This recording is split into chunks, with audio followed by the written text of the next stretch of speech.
¿Qué tal? Buenos días. Bueno, a pedido de un compañero de ustedes, he preparado este video porque no tengo ningún video sobre respuesta en frecuencia. Así que bueno, esto va a ser un breve repaso, primero sobre algunas características de respuesta en frecuencia y después vamos a ver el ejemplo que vimos en clase, que es el ejemplo de compensación en adelanto. Bien, bueno, habíamos dicho que como íbamos a trabajar en frecuencia, nuestras funciones de transferencia, siempre y cuando que fueran lineales, sistemas lineales invariantes en el tiempo, si yo ingreso con una señal x de amplitud x, que sea un seno por omega t, la salida va a estar dada por la misma frecuencia, más un corrimiento de fase y alguna modificación en la amplitud. Bien. Esa modificación tenía que ver con una ganancia y con un corrimiento de fase.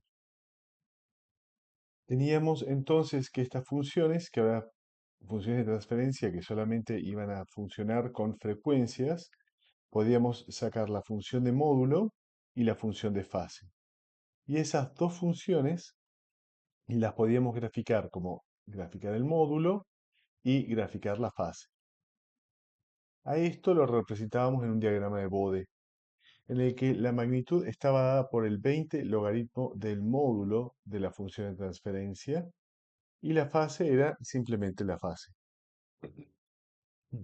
Después analizamos ciertas características que tiene una función de transferencia como para desglosar esta función de transferencia en elementos sencillos que nos permitan después comprender cómo iba a ser la función de transferencia completa cuando nosotros viésemos un bode.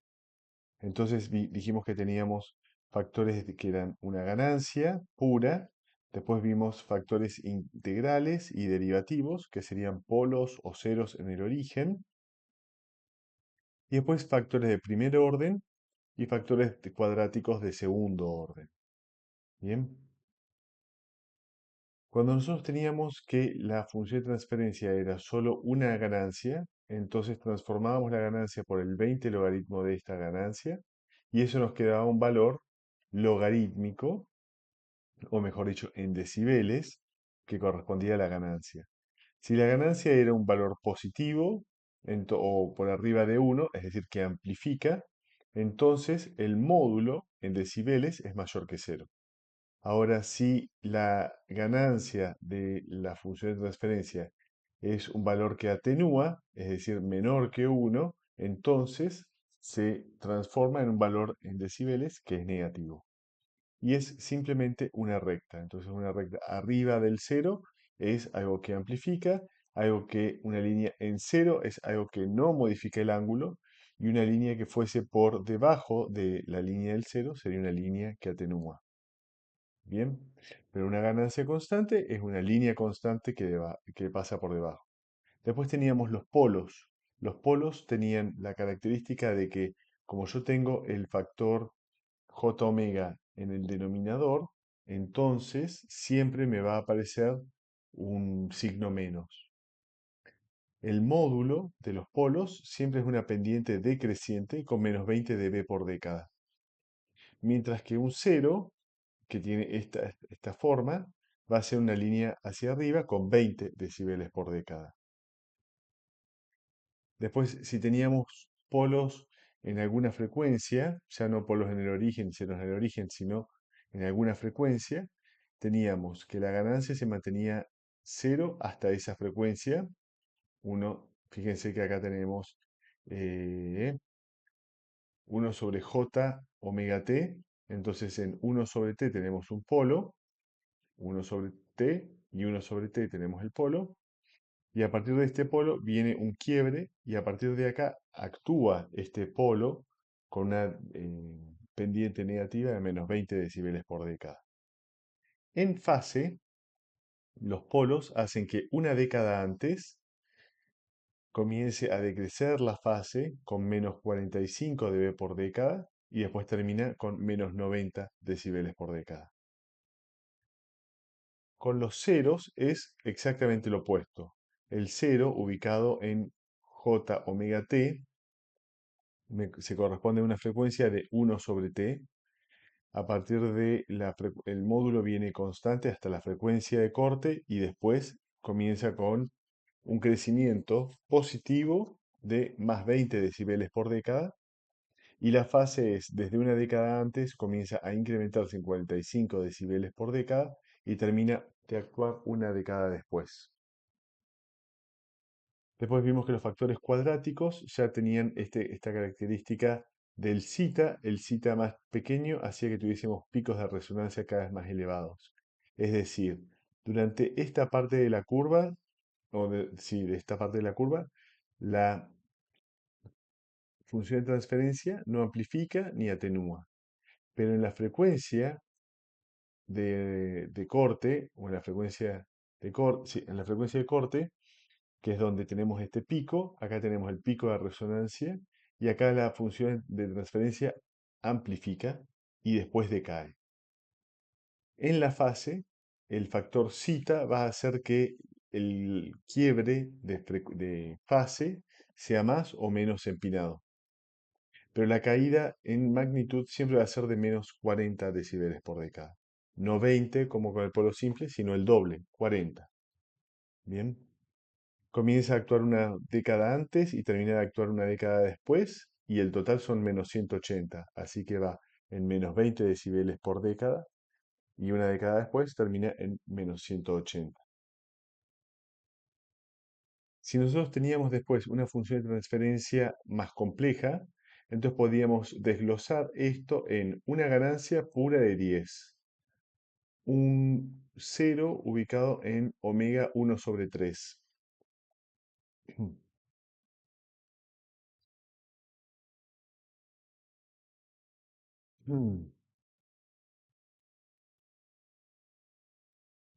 Dije mal recién. Acá la frecuencia de corte está en 3. Entonces tenemos una ganancia pura de 10. Y después tenemos a partir de 3, un cero ubicado en frecuencia igual a 3, un cero, y comienza a crecer la fase. La curva que se corresponde al J omega, que sería un polo en el origen, se corresponde con esta pendiente que es siempre decreciente, y esto es un polo en el origen. Entonces viene desde el origen con menos 20 decibeles por década. Bien.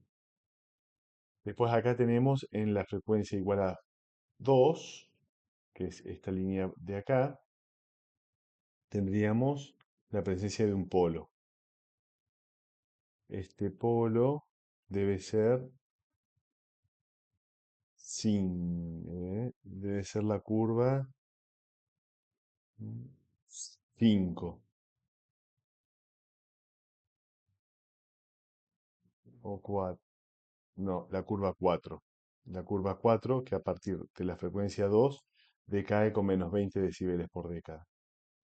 Y después tenemos un factor cuadrático que es el que se dibuja con esta curva hacia abajo, que es así, es 5.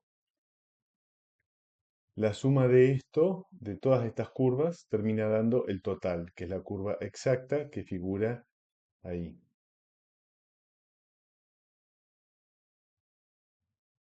Nosotros no vamos a necesitar algo tan complejo como se hacía antes, porque vamos a estar usando la función, bueno, y es lo mismo con la fase, sino que vamos a terminar usando el diagrama en Bode. Entonces, cuando tenemos una función de transferencia, para conocer la función de Bode, el gráfico de Bode, cargamos la función de transferencia de lazo abierta y graficamos con el comando Bode de G.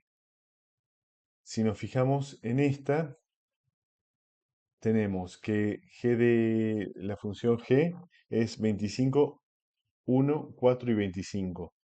Bien. Entonces una curva es una función de transferencia de orden 2. Tenemos hasta la frecuencia de corte, que debe estar alrededor de si esto es 10 a la 0, esto es 1, 2, 3, 4, y, uy, dijimos, esto es 10 a la 0, es 1, 2, 3, 4, y vamos a decir entonces en 4,5, ahí tenemos la frecuencia de corte. Tenemos una pequeña pico de resonancia y después decae con menos 40 decibeles por década. Y en la fase comienza a actuar una década antes y comienza a decrecer hasta una década después, y en total son menos 180 grados, porque es de orden 2. Bien.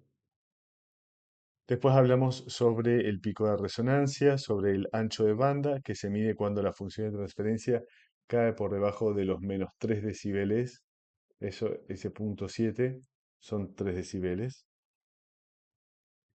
Y eso quiere decir que esta función de transferencia no atenúa considerablemente hasta este ancho de banda en el cual la potencia decae a la mitad. Hablamos de los sistemas de fase mínima, de fase no mínima, y después hablamos del margen de ganancia. Lo voy a poner en este gráfico. El margen de ganancia era cuando yo llego a fase cero, me fijo cuánto por debajo estoy o qué tan cerca estoy de la línea de 0 decibeles. Si estoy por debajo, es un margen de ganancia positivo. Ahora, si cuando cruza los menos 180 me voy a la curva de magnitud y estoy por arriba, ese margen de ganancia va a ser negativo. Y tenemos márgenes de ganancia positivos y margen de ganancia negativo. Ahora, si yo me voy a fijar cuando la curva cruza los 0 decibeles, lo que voy a estar viendo es el margen de fase. Si me falta para llegar a los menos 180, el margen de fase es positivo. Y si cuando yo cruzo la línea de 0 decibeles y la curva de fase está por debajo de los 180, entonces el margen de fase era negativo. Y nos importaba analizar esto de margen de ganancia en positivos y negativos porque hablan sobre la estabilidad del sistema. Es decir, mientras más lejos estoy yo del punto de inestabilidad, más estable va a ser. Entonces, un margen de fase positivo dice que mi sistema es no solamente estable, sino que además tiene un margen, todo un recorrido para hacer para llegar a la situación de inestabilidad. Vimos acá cómo hacer para obtener los márgenes de fase y de ganancia en una función de transferencia. Y después, si nosotros usábamos el comando que figura acá y analizábamos el margen de un sistema, podíamos obtener el margen de ganancia, margen de fase y los otros dos parámetros que en este momento no recuerdo cuáles eran. Bien, así que bueno, así llegamos después al diseño de controladores en respuesta en frecuencia. Y dijimos que compensar en frecuencia es muy sencillo, pero lo paso para otro video.